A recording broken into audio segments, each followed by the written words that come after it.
Morgen, ihr Lieben, und willkommen zum 4. Teil meiner kleinen Novemberreise. Wir sind gerade in Arashiyama angekommen. Es ist ein sonniger Tag und es ist natürlich massig voll. Es sind jede Menge Leute da und wir haben gerade so noch ein Schließfach für unseren Koffer gefunden.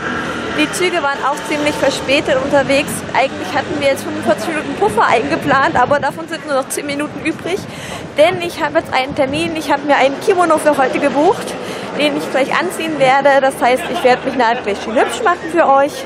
Und ich wünsche euch natürlich ganz viel Spaß bei unserem Tag in Arashiyama.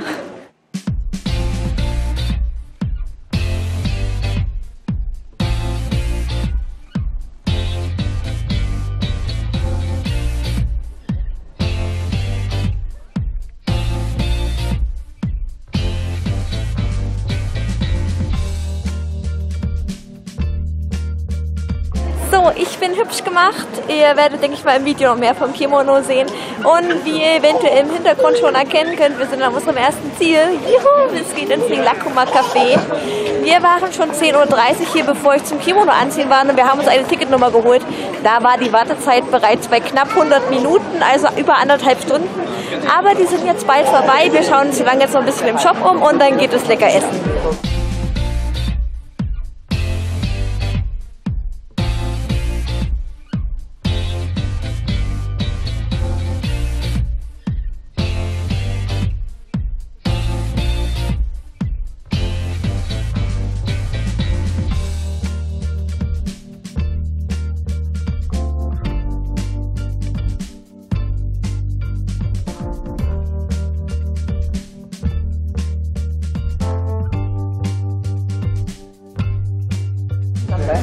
Okay. 2時間。すごい。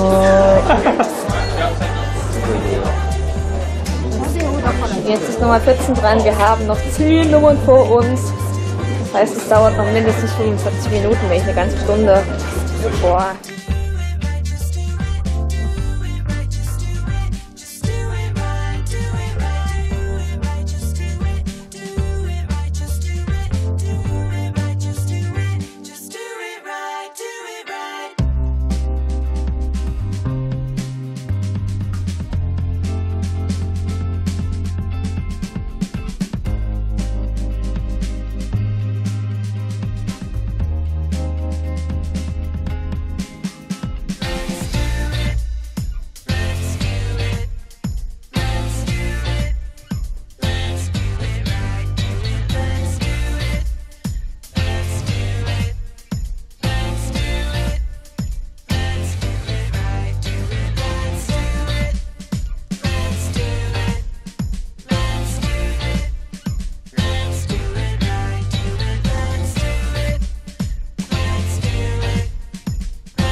Wir sind jetzt aus dem Rilakuma Café raus. Es war einfach wunderbar. Es war so lecker und einfach, wow, die ganze Atmosphäre. Es war so, so toll.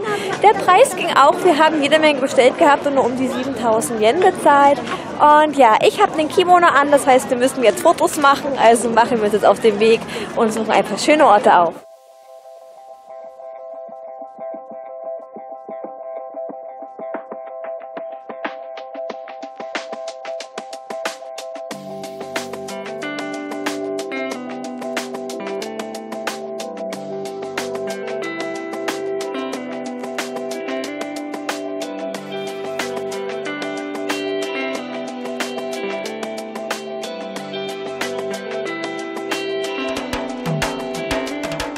Wir laufen jetzt schon eine Weile hier rum und ich muss sagen, es ist einfach nur voll. Es sind überall Menschen, man trampelt sich gegenseitig auf den Füßen rum, es ist echt nervig.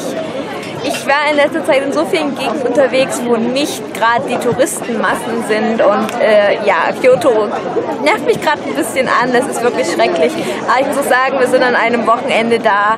Es ist ein langes Wochenende, es ist Sonntag, es ist gerade Hauptsaison des Herbstlaubes, also es war zu erwarten, dass viele Menschen da sind, aber es ist so extrem, boah. Wir laufen jetzt noch zum Bambuswald, gucken, wie es da ist und dann gebe ich wahrscheinlich mein Kimono wieder ab, weil es wird langsam anstrengend hier.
Wie ihr seht, bin ich jetzt zurück in meine normalen Klamotten geschlüpft. Und ja, wir wollen jetzt auf dem Affenberg. Deshalb habe ich mich auch umgezogen, weil das ist ein bisschen anstrengend, den Berg hoch. Ich hoffe, da ist nicht so viel los wie im Rest von hier, aber ich vermute mal fast, da werden auch die Menschen sehr, sehr viel unterwegs sein.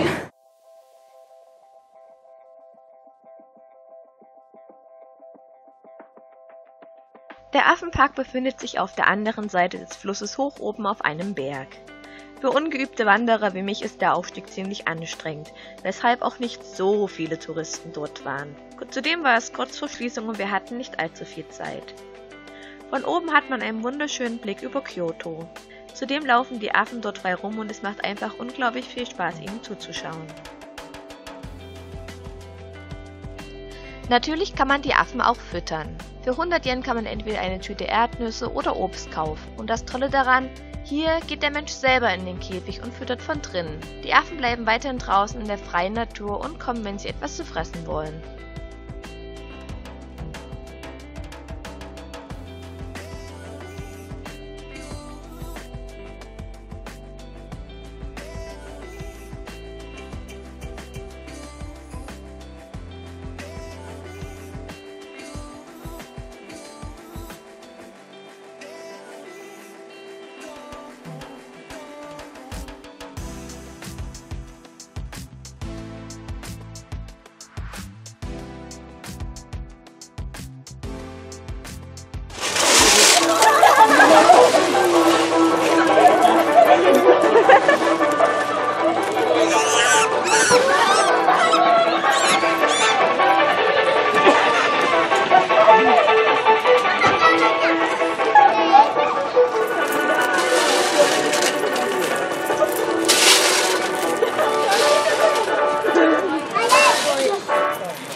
Wir sind gerade in den letzten Minuten vor Schließen unten am Boden reingehuscht und jetzt den Berg halb hochgerannt. Ich bin auch, glaube ich, noch knallrot, mir quillen auch die Wangen.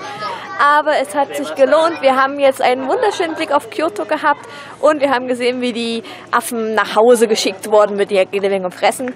Allerdings haben wir oben jetzt auch noch 10 Minuten gehabt, also 15 Minuten gehabt, denn wir werden jetzt auch wieder nach unten geschickt.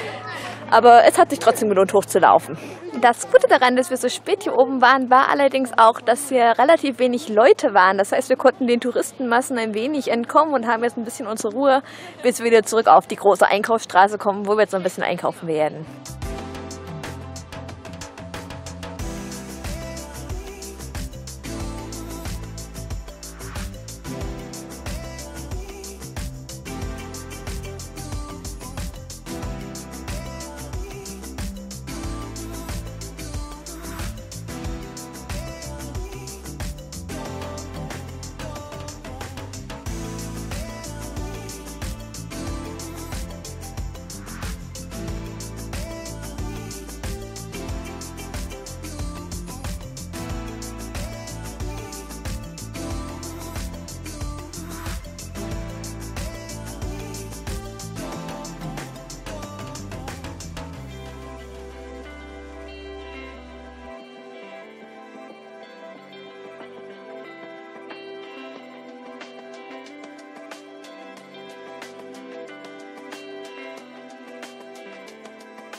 Da wir ja noch nicht genug Geld heute im Rilakkuma Café gelassen haben, sind wir jetzt noch mal zum Abend zurückgekehrt, um ein bisschen was vom Takeout zu holen.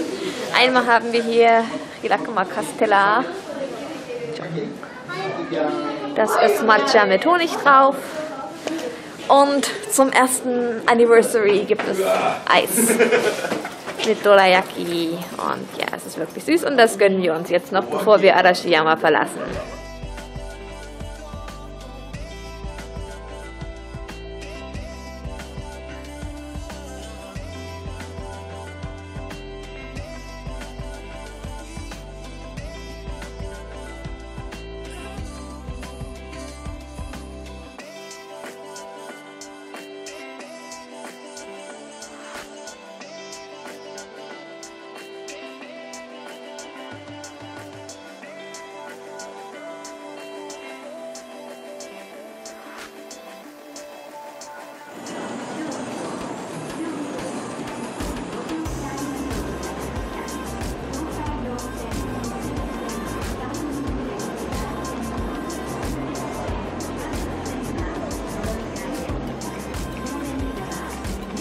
Wir haben uns jetzt auf dem Shinkansen-Bahnhof noch etwas zum Abendessen geholt und noch ein paar letzte Mitbringsel, aber hier ist wirklich die Hölle los.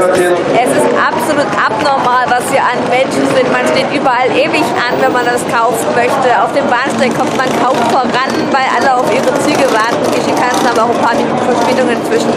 Und es wird gewarnt, dass die freien, nicht reservierbaren Plätze total überfüllt sind. Also es ist wirklich heavy, was hier los ist.